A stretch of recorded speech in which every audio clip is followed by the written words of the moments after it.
In the vast landscape of human history, few figures have shaped the world so quietly yet so completely as Muhammad ibn Musa Al-Khwarizmi. Born in the 8th century, in a time when knowledge was scattered across continents like fragments of forgotten treasure, he would become the mind that gathered those fragments and forged them into something new. The world he entered was in transition. Ancient empires had fallen, civilizations were rebuilding, and ideas traveled slowly along dusty caravan routes. But the seeds of a new intellectual era had been planted, and Al-Khwarizmi would become one of its most influential architects. His early life remains obscured by time, but what is known suggests that he came from Khwarazm, a region where Persian scholars, Indian mathematicians, and Greek thinkers had left behind rich but unconnected legacies. These influences would later intertwine in his work. As a young man, he arrived in Baghdad at a moment when the city was rising to become the intellectual capital of the world. Under the Abbasid caliphs, Baghdad was not only a political center, it was a sanctuary for the human mind. The city pulsed with life.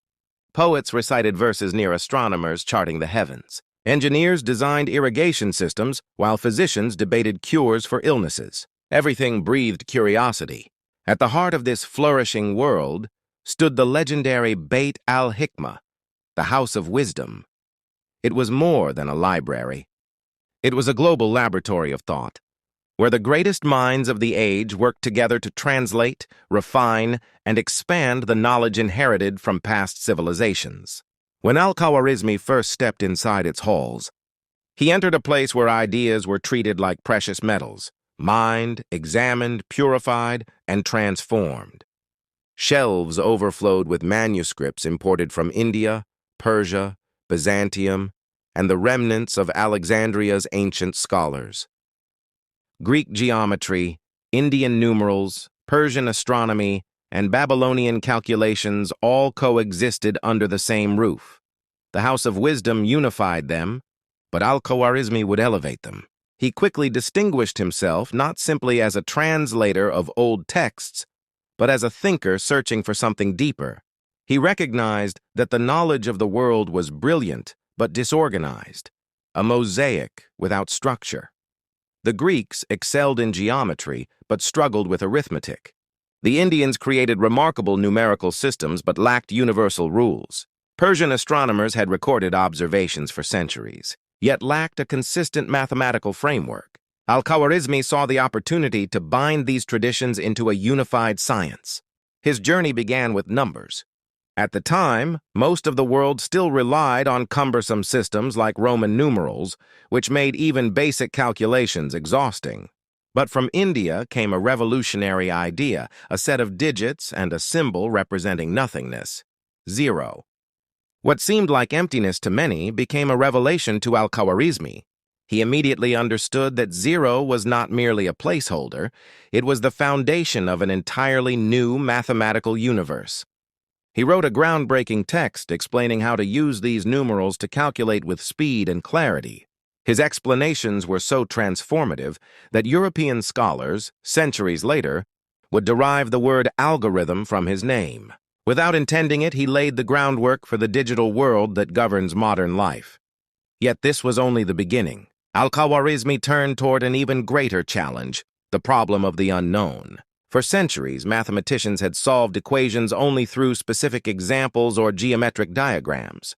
There was no general method, no consistent way to tame the uncertainty of variables. Al-Khwarizmi decided to change that. He developed rules for organizing and reducing equations, naming these processes Algebra and Al-Muqabala. From Algebra came the word algebra. What he created was more than a discipline. It was a new way of thinking.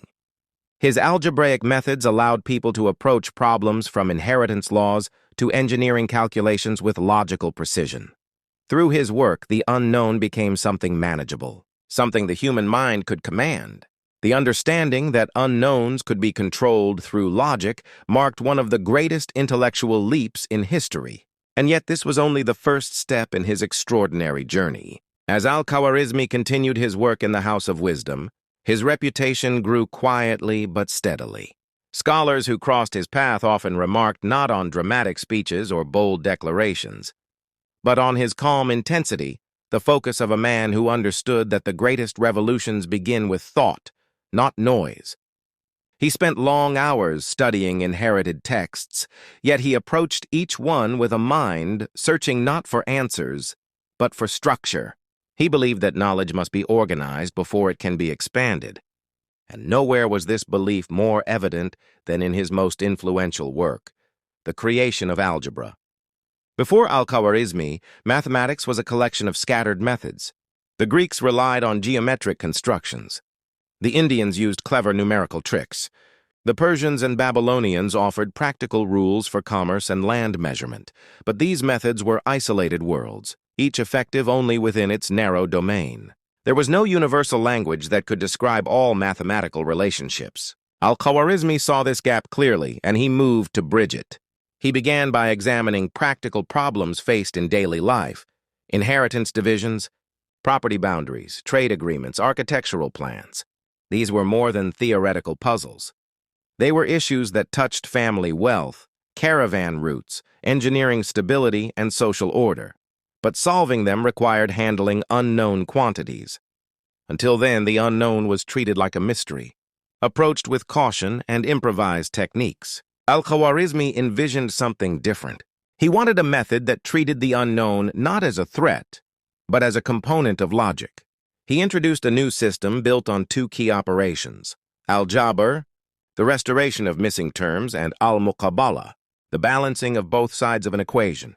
Though the words were simple, the concepts behind them were revolutionary. For the first time, mathematics had a structure for transforming the unknown into something predictable. His book laid out this system not through symbols as modern algebra does, but through clear language, guiding the reader step by step through the reasoning of each operation. He offered examples, not merely results. He taught method, not just solutions. Through Al-Khwarizmi's work, a new mental tool emerged.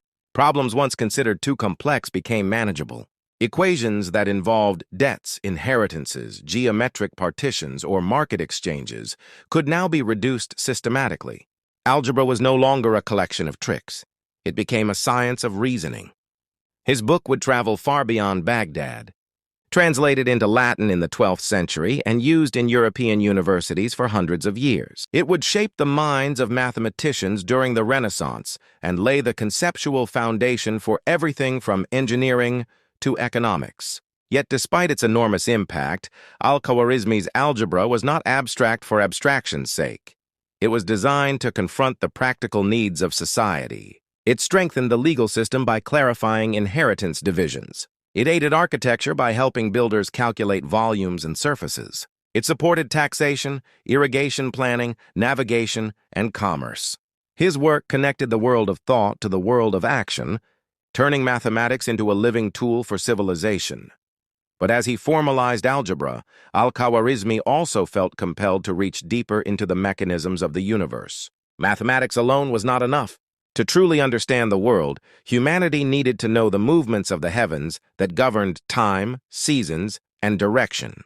As he completed his monumental work on algebra, his mind turned upward, toward the sky, a sky filled with stars that had guided travelers for centuries, yet still held mysteries waiting to be measured. He began to ask the next great question of his life. If numbers could organize earthly problems, could they also reveal the order of the cosmos? With algebra established as a tool of clarity and precision, Al-Khwarizmi turned his attention to a realm where human understanding had long struggled: the heavens. For thousands of years, stars had guided travelers across deserts and oceans.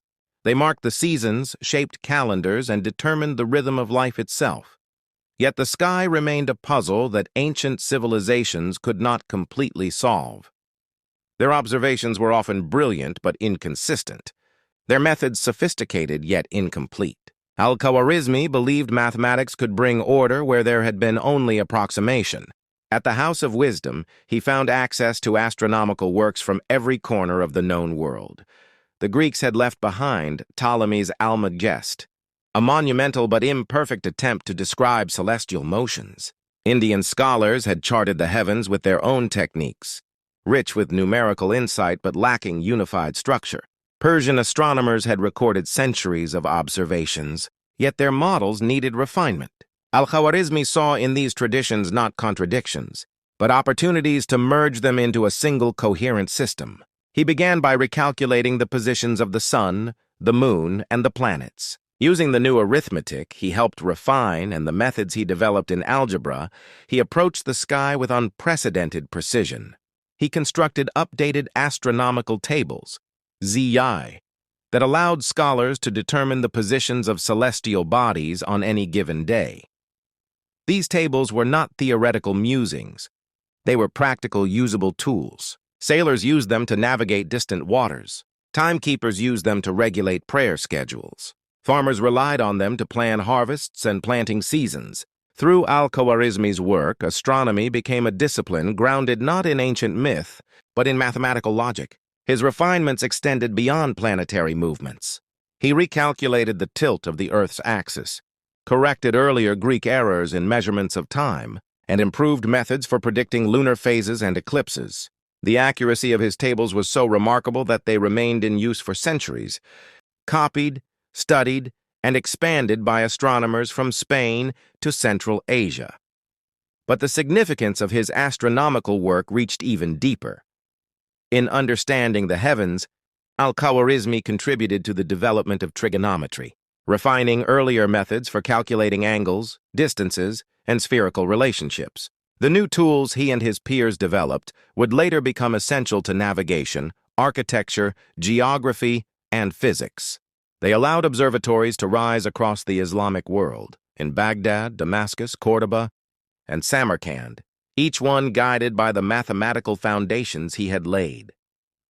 And while he studied the stars, Al-Khwarizmi also turned his attention toward the Earth itself. Geography at the time was a tapestry woven with errors handed down through generations. Maps were distorted, distances miscalculated, and coastlines misplaced. Inspired by his world map predecessor Ptolemy, yet unsatisfied with its inaccuracies, Al-Khwarizmi set out to redraw the shape of the known world.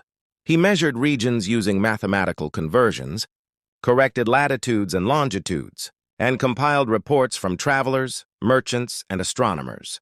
The result was a more accurate understanding of Earth's continents, rivers, mountains, and trade routes. His work helped unify cartography with mathematics, turning map-making into a scientific discipline rather than an artistic guess. For navigators, merchants, and administrators across the empire, this new precision transformed the way they understood and managed their world. Through astronomy and geography, Al-Khwarizmi proved something profound. Mathematics was not merely an intellectual exercise. It was the key to unlocking the laws governing both the heavens above and the earth below. He had transformed algebra into a universal language for solving problems, and now he was using that language to describe the cosmos itself. The House of Wisdom had become a laboratory of the universe, and Al-Khwarizmi one of its most powerful interpreters. Yet even as he charted stars and continents, he remained a humble servant of knowledge. His true legacy was not in the books that bore his name, but in the minds he sharpened. Scholars across continents who would build upon his insights, refine his models, and push humanity further along the path of understanding. And still, his journey was far from over. The next chapters of his life would reveal a thinker determined not only to understand the world, but to harmonize its systems into a single, elegant order. As Al-Khwarizmi's reputation grew, so too did the responsibilities placed upon him within the House of Wisdom. Scholars from distant lands sought his guidance. Rulers requested calculations for projects of immense scale, and administrators relied on his methods for organizing everything from tax systems to irrigation networks. He had become more than a mathematician or astronomer. He was now an architect of order in a world striving to define itself. The Abbasid Empire was vast, stretching from the mountains of Persia to the shores of North Africa. Managing such an immense territory required not only military strength and political skill, but a deep understanding of numbers, measurements, and logistics. Roads needed repair, canals needed regulation, land had to be measured, taxes collected fairly, and trade routes standardized. These were not glamorous tasks, but they formed the backbone of civilization. And at the center of many of these efforts stood Al-Khwarizmi, He refined practical mathematics in ways the world had never seen. Land surveying, essential for agriculture and property rights, had long been prone to disputes and confusion. Al-Khwarizmi created methods that transformed vague boundaries into precise calculations. Inheritance laws, a complex and sensitive issue in Islamic jurisprudence, were clarified through algebraic reasoning. Merchants traveling between Baghdad, Cairo, Damascus, and Samarkand found that his numerical systems allowed them to calculate profits, weights, and exchange rates with reliability unknown in previous eras. His impact even reached the realm of calendars and timekeeping. In a world where religious observance depended on the accurate determination of days, months, and lunar phases, the reliability of astronomical calculation was essential. His tables refined prayer times, fasting schedules, and festival dates, creating harmony between scientific precision and spiritual practice. This blend of science and society mirrored the cultural vision of the Abbasid world, where knowledge was seen not as a luxury but as a duty. Yet it was Al-Khwarizmi's work on geography that truly highlighted his ability to bring order to complexity. When he reviewed earlier world maps, he saw distortions passed down unchallenged for centuries. Distances were exaggerated or underestimated. Regions were misaligned.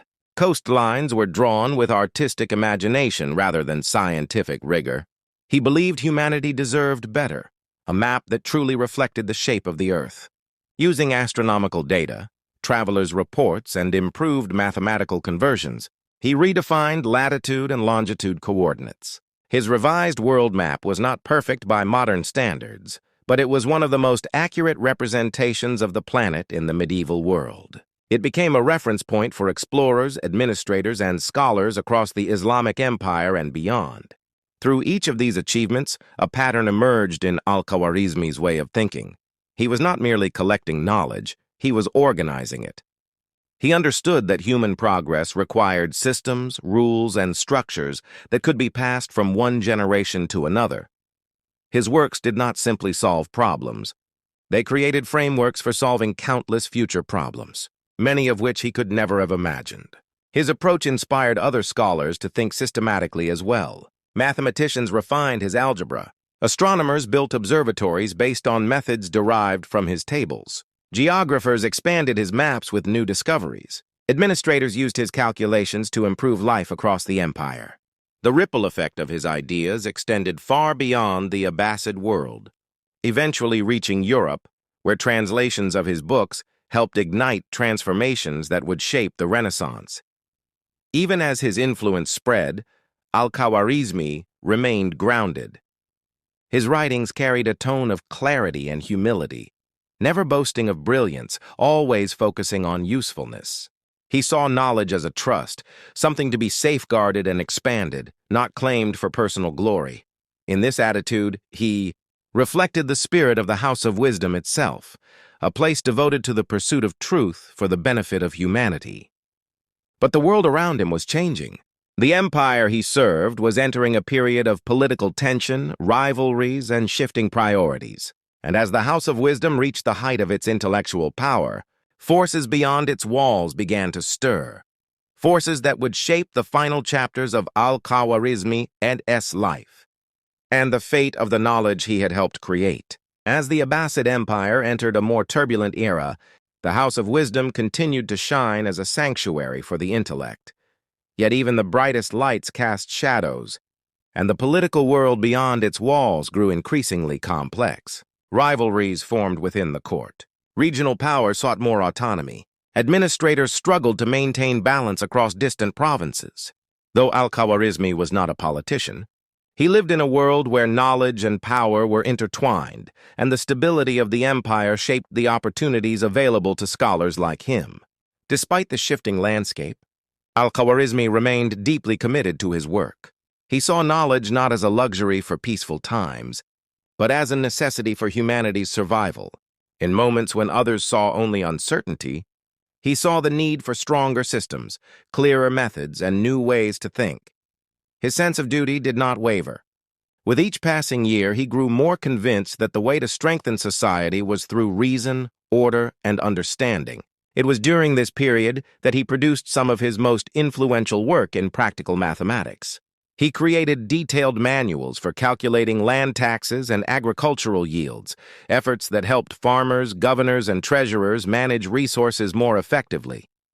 He explained how to convert between different units of measure and weight, simplifying trade across the empire. He taught merchants how to calculate profits and losses, and he offered clear methods for determining fair prices in markets where regional variations often caused confusion. These contributions were far-reaching.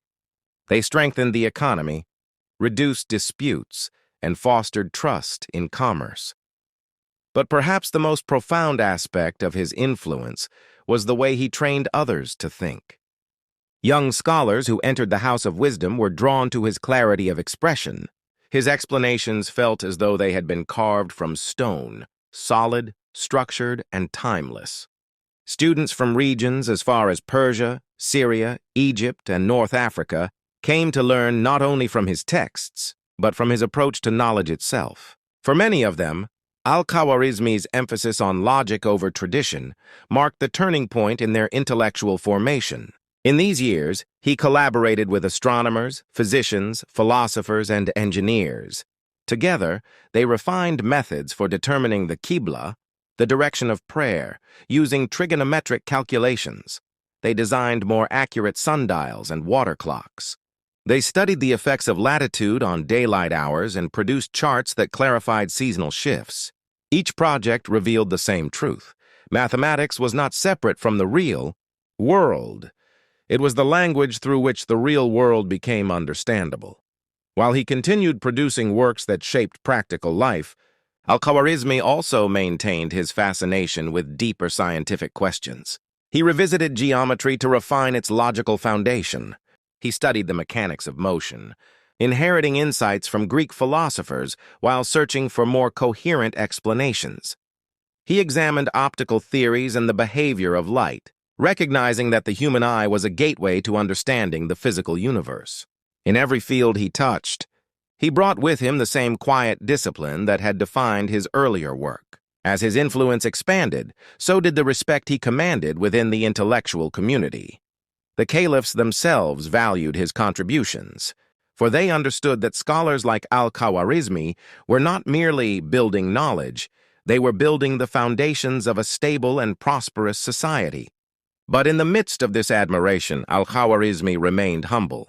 He rarely wrote about himself, leaving later generations to reconstruct his life through the power of his works alone. The world around him would continue to shift, and the House of Wisdom would soon face challenges it had never seen. But at this moment in his life, Al-Khwarizmi had reached the height of his intellectual power. He had transformed mathematics, shaped astronomy, refined geography, strengthened commerce, and inspired countless minds. Yet his journey was not finished.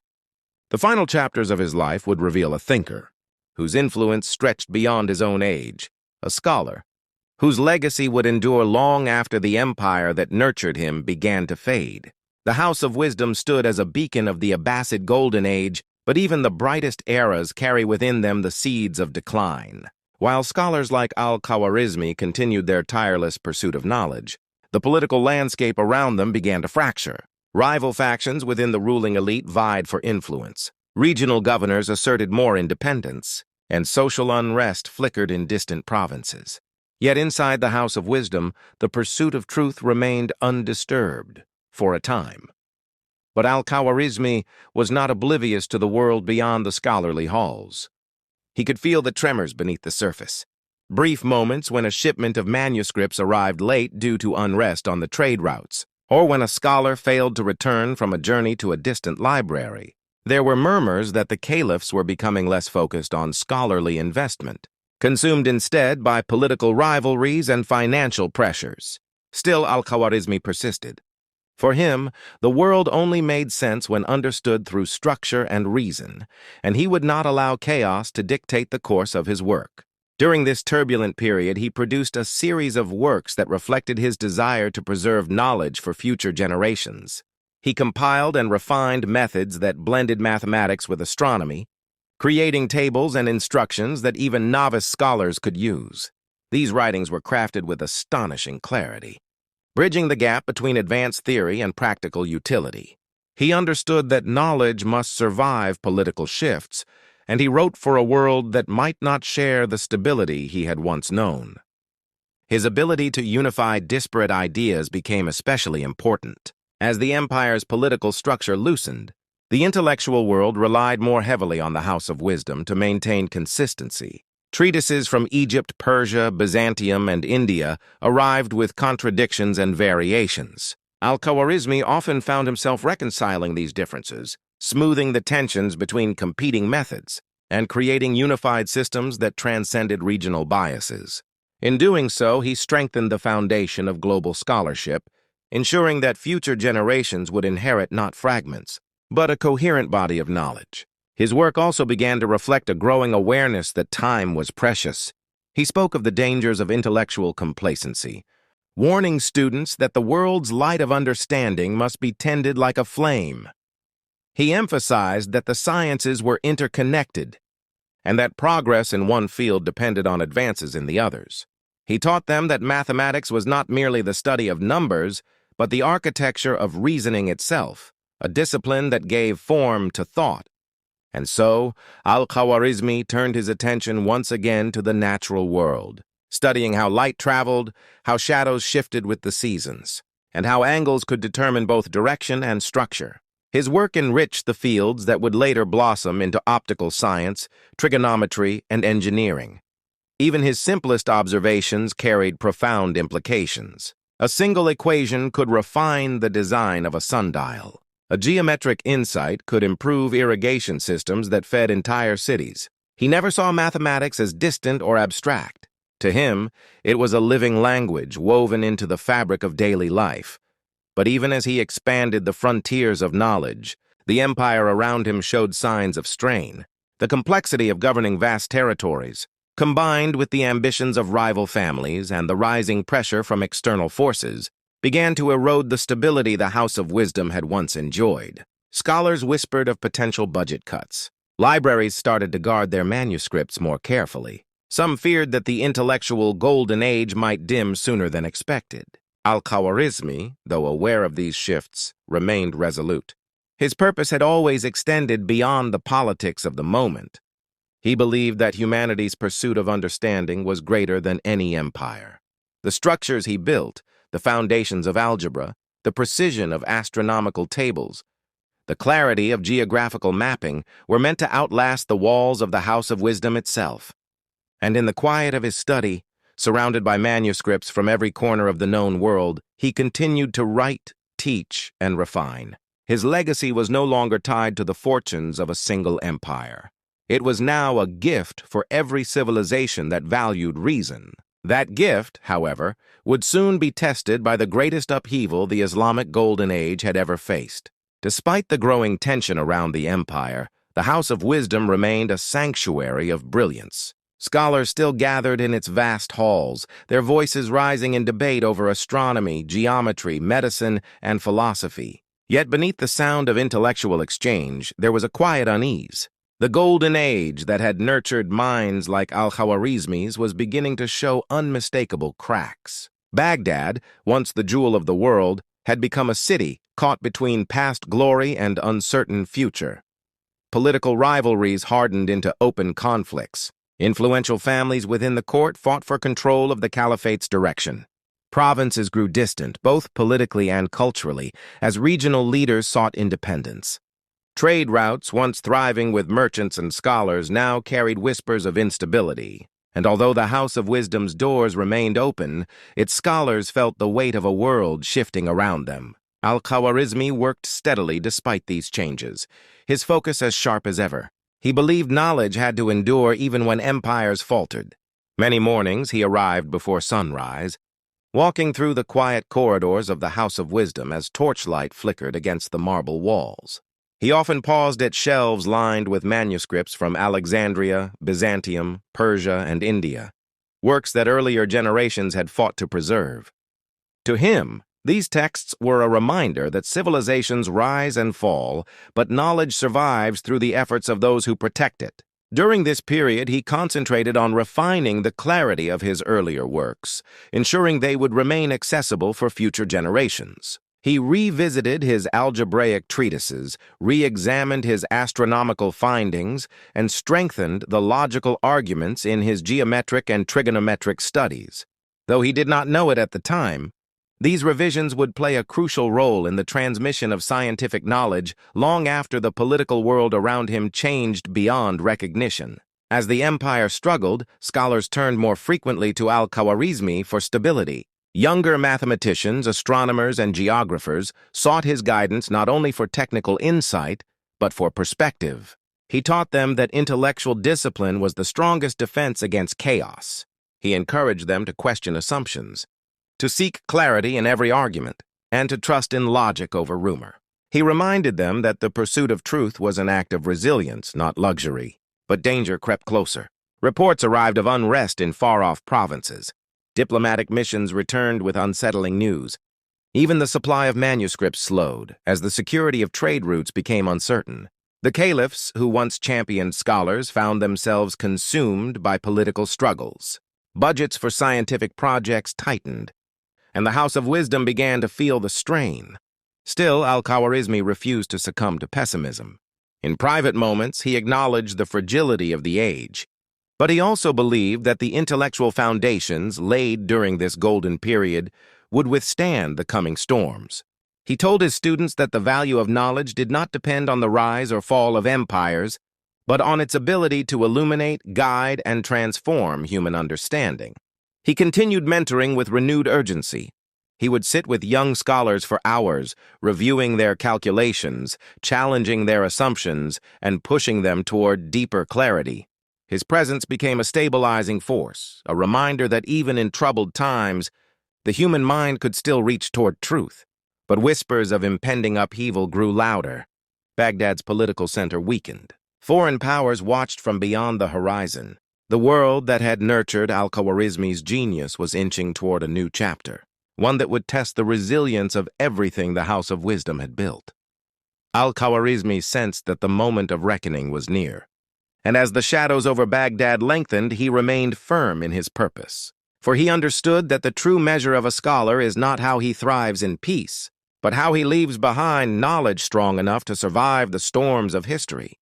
As the world around him drifted into uncertainty, Al-Khwarizmi entered the final years of his life with a sense of calm purpose. He had spent decades shaping the foundations of mathematics, astronomy, geography, and scientific reasoning. Now, his focus turned toward ensuring that future generations would inherit not only his knowledge, but also the disciplined way of thinking that had defined his work. He understood that civilizations rise and fall, but clarity of thought, once planted, can survive through centuries. During these last years, he dedicated himself to revisiting his manuscripts one by one. He corrected numerical errors that earlier scribes had missed. He refined explanations to make them clearer. He simplified arguments so young scholars could understand them without advanced training. He organized his writings not merely as books, but as legacies, structures designed to outlive the instability of the age. Many of the refinements he made in these years would later become the versions translated into Latin, guiding European scholars through the Middle Ages and into the Renaissance. Yet despite his immense accomplishments, Al-Khwarizmi remained astonishingly humble. He never presented himself as the founder of a new era in mathematics. Instead, he saw himself as a bridge between civilizations. He believed his role was to gather the brilliance of Greece, Persia, India, and the Arab world into coherent systems. He viewed knowledge as a trust, something received from the past, refined in the present, and passed forward into the future. He continued to meet with his students, even as the House of Wisdom faced increasing challenges. Funds grew limited. Scholars worried about the future of their institution. Some left to teach in other cities, hoping to secure positions before conditions worsened. But Al-Khwarizmi stayed. For him, the House of Wisdom was not merely a workplace, it was the vessel of human understanding. As long as its doors remained open, he would continue his work. Those who studied under him during this period later described his presence in the simplest terms. They spoke of a soft-spoken man who carried himself with steady purpose, who always preferred clarity over complexity. and who viewed mathematics as a form of truth rather than a profession. They recalled how he encouraged them to value accuracy, patience, and humility. He reminded them that the greatest achievements begin with the smallest insights, and that progress, real progress, comes from disciplined thought. As political tensions intensified, Al-Khwarizmi focused on preserving the intellectual environment he cherished. He helped organize the copying of essential manuscripts, instructing scribes to prioritize works that might be lost if the House of Wisdom ever faced disruption. He emphasized the importance of redundancy, urging scholars to distribute copies across different regions. Knowledge, he reportedly said, must never depend on a single home. Though the exact words are lost to history, the sentiment reflects his deep understanding of knowledge's fragility. His health began to decline, but his mind remained sharp. He continued writing, reviewing, and teaching. In his final reflections, he considered the role of mathematics in the world.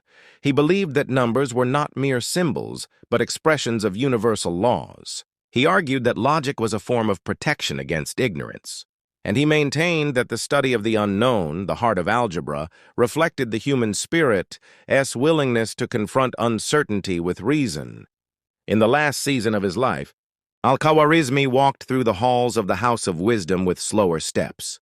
The once bustling rooms were quieter now, and many familiar faces had departed, called away by political changes or the need for safety. Yet even in its diminished state, the House of Wisdom remained a sanctuary of thought, and he cherished every moment within its walls. Al-Khwarizmi's final contributions were not new discoveries, but the polishing of old ones, the careful work of a man who understood that the endurance of ideas depends on their clarity. When he finally withdrew from public life, his writings remained behind as a beacon for scholars across continents. The world did not erupt in celebration when he passed. His death was quiet, unnoticed beyond the circles of scholars who understood the magnitude of their loss. But the true tribute to his genius would come not in mourning, but in centuries of progress built upon the foundations he left behind. When Al-Khwarizmi's life came to its quiet end, the world around him was poised on the edge of transformation. The Abbasid Empire that had nurtured the House of Wisdom was no longer the unshakable force it once had been. Political fragmentation grew sharper. Regional powers asserted their independence. Foreign threats watched from beyond the borders with increasing interest. Yet even as the empire's strength faltered, the seeds of Al-Khwarizmi's intellectual labor began to take root far beyond Baghdad. In the years following his death, his works were copied and carried across cities and continents. Students of astronomy relied on his tables to measure celestial movements with unprecedented precision. Mathematicians applied his algebraic methods to challenges ranging from architecture to jurisprudence. Geographers studied his corrected world map, discovering a clearer understanding of Earth's shape and the placement of continents. His writings traveled quietly but steadily, outlasting the decline of the very institutions that had helped create them. The House of Wisdom faced difficult times after his passing. Financial support became uncertain. Political instability disrupted research. Some scholars left Baghdad for safer cities such as Damascus, Cairo, or Cordoba. Others stayed, determined to preserve what they could. Yet even in these troubled years, Al-Khwarizmi's influence remained a guiding presence. His systematic approach to knowledge helped unify scholars who had lost the stability of the past. His methods outlived the environment that had produced them. As decades passed, the world began to change in ways no one could have foreseen. The Islamic Golden Age, though challenged by political shifts, continued to produce remarkable scholars. Astronomers such as al-Battani built upon Al-Khwarizmi's astronomical tables, refining them further. Mathematicians like Omar Khayyam expanded algebra into new dimensions, exploring cubic equations. Geographers and cartographers continued to improve world maps using the coordinate systems Al-Khwarizmi had helped systematize. His influence also reached Muslim Spain, where Cordoba, Toledo, and Seville emerged as new centers of learning. There, Jewish, Muslim, and Christian scholars worked together to translate Arabic scientific works into Latin. Among the manuscripts they translated were Al-Khwarizmi's treatises. His Latinized name, Algoritmi, began to circulate in European universities. His methods of calculation became known as algorithm, and his name, transformed through centuries of linguistic evolution, eventually gave birth to the word algorithm, a term that would one day define the digital age. By the 12th century, European scholars recognized the revolutionary nature of his work. His algebra became a foundational text in mathematics. His astronomical tables shaped medieval European astronomy, and his explanations of the Hindu-Arabic numeral system replaced clumsy Roman numerals, paving the way for mathematical progress that had been impossible before. Without realizing it, Europe began to advance using the intellectual tools of a man whose world was already fading into history. Yet for all the progress his work inspired, the House of Wisdom itself could not withstand the forces gathering beyond Baghdad. As new powers rose and old alliances faltered, it became clear that the golden age of scholars meeting freely under one roof would not last forever. The decline was slow at first, marked by budget cuts, political interference, and reduced patronage. But the spirit of the house, the belief that knowledge belonged to all humanity, continued to live within the scholars who carried its manuscripts across continents. Al-Khwarizmi's ideas endured because they were not tied to the fortunes of any single empire or institution. They existed in the mind, in the logic of numbers, in the structure of reasoning. They offered clarity in times of uncertainty, and as the turbulence of the medieval world intensified, his works remained a stable foundation on which future thinkers could rely. Long after his passing, scholars continued to reference his treatises not as relics of a bygone era, but as living documents, guides that illuminated their own inquiries. His legacy survived because it had been designed to do so, clear, systematic, universal, and deeply human. But history, unpredictable and often unforgiving, was preparing to test the endurance of everything the House of Wisdom had created. As the centuries continued their slow march forward, Baghdad remained a city of beauty and brilliance, yet its brilliance had dimmed. The light of the House of Wisdom still glowed, but flickered under the weight of political turmoil and shifting empires. The foundations of the Abbasid world had grown fragile, and on the far horizon, an unstoppable force was moving westward, one that would soon change the course of history and test the endurance of every manuscript, every idea, and every scientific achievement born under the Golden Age. By the early 13th century, the Mongol Empire loomed like a storm over Eurasia. Led first by Genghis Khan and later by his grandson Hulagu, the Mongols forged a path of conquest unmatched in its speed and devastation. Yet Baghdad, with its libraries, mosques, markets, and schools, believed itself protected by history, prestige, and the sheer force of its past brilliance. But brilliance is no shield against armies. In 1258, the unthinkable occurred. The Mongol armies encircled Baghdad. Their siege was swift and ruthless. The caliphate, weakened by internal divisions, offered little resistance. The city that had once been the intellectual heart of the world fell with shocking speed. Flames engulfed its palaces. Markets collapsed into dust. And the House of Wisdom, centuries of knowledge, discovery, and human achievement stored within its walls, stood defenseless against the destruction. The burning of the House of Wisdom became one of history's darkest moments. Scholars later wrote, with grief beyond words, what happened to the manuscripts. Some said the Mongols threw thousands of books into the Tigris River, their ink staining the waters black for days. Others claimed the weight of the manuscripts formed a bridge across the river. Whether myth or truth, the devastation was real. Knowledge painstakingly accumulated over centuries vanished in hours. The Golden Age of Islamic science suffered a wound from which it would never fully recover. And yet, even amid this destruction, Al-Khwarizmi's legacy survived, not because the house endured, but because his ideas had already spread far beyond Baghdad's walls. His works had reached Cairo, Damascus, Cordoba, Samarkand, Marrakesh, Palermo, and Toledo. They had been translated into Latin and circulated through European universities. Copies existed in monasteries, private libraries, and distant observatories.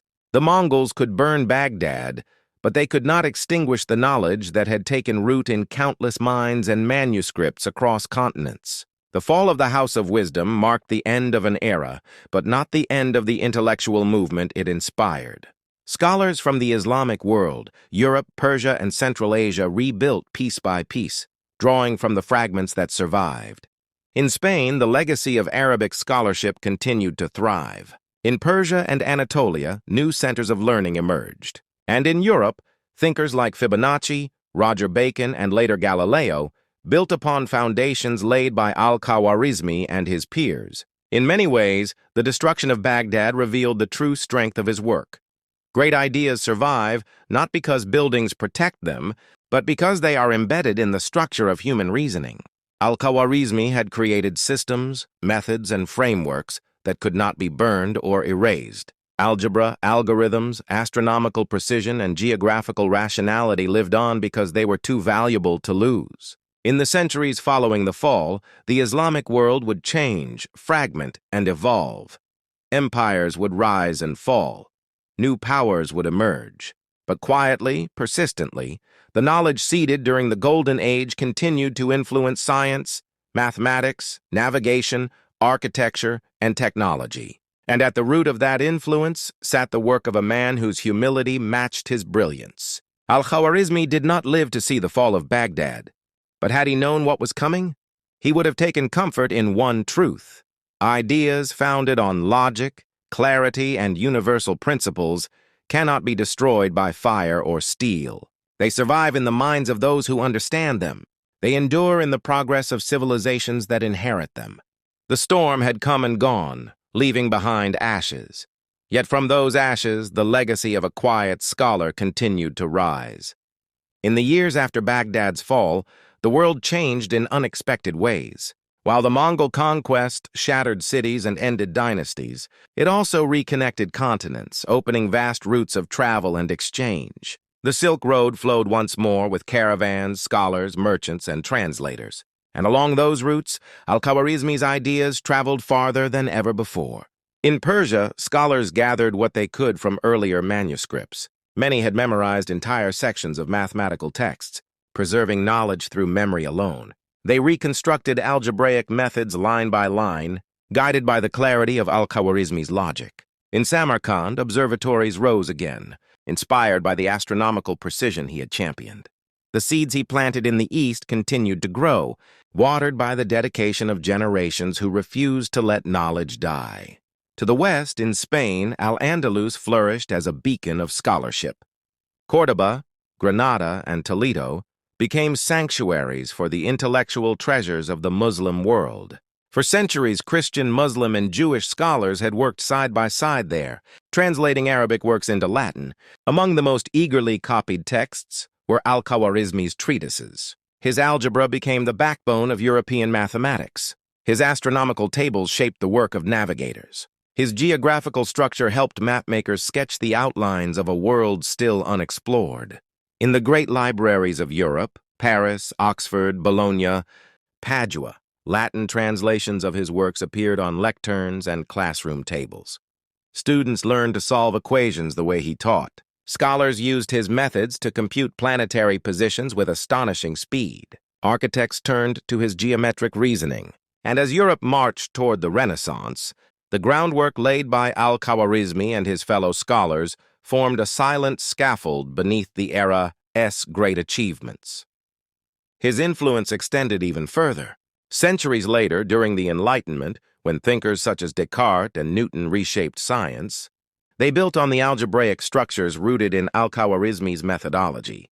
The symbolic algebra used in modern physics, the equations describing forces, motion, electricity, and gravity, find their ancestry in the clear steps and logical processes he formulated.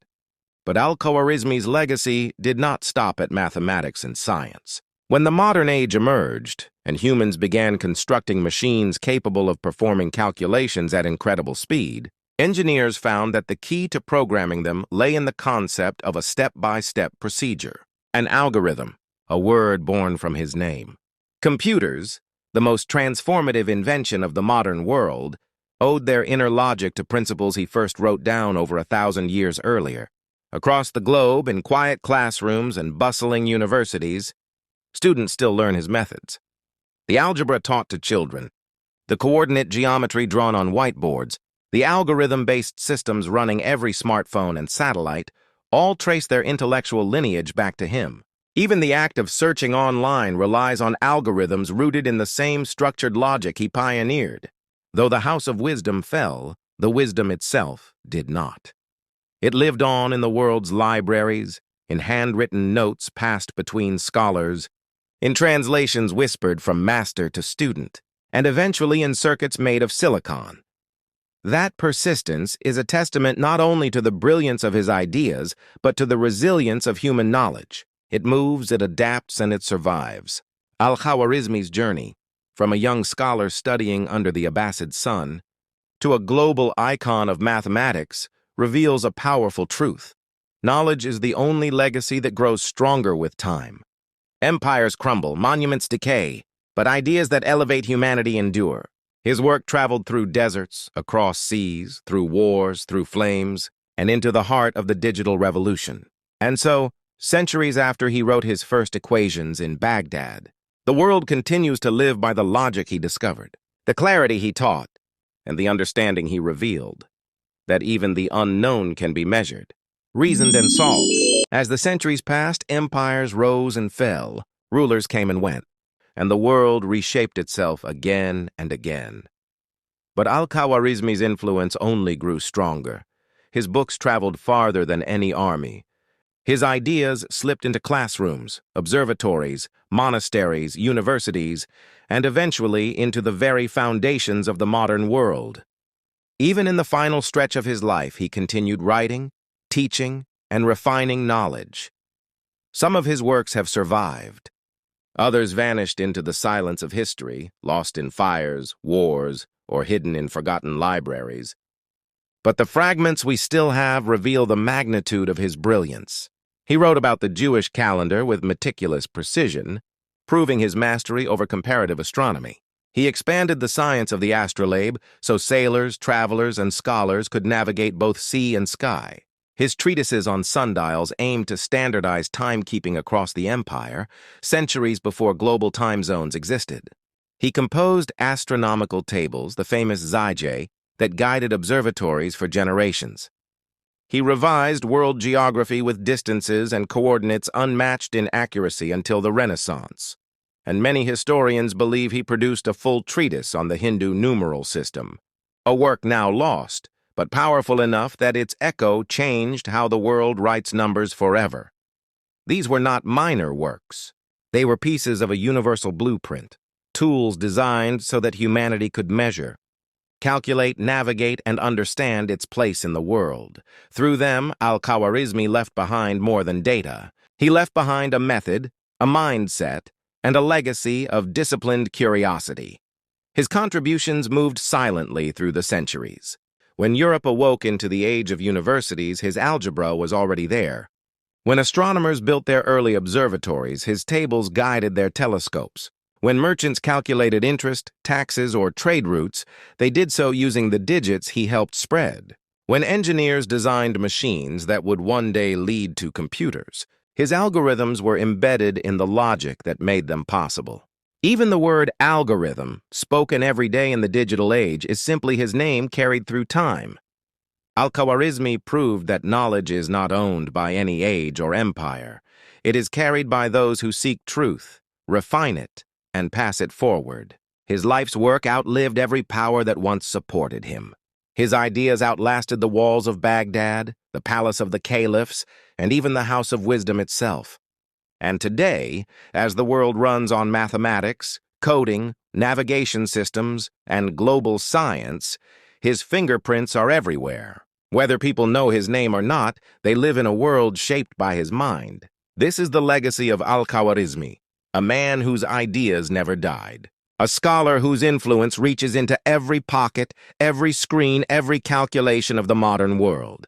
A genius whose story is still unfolding, one discovery at a time. If you enjoyed this chapter, don't forget to like the video, subscribe to the channel, and let me know which legend you want next.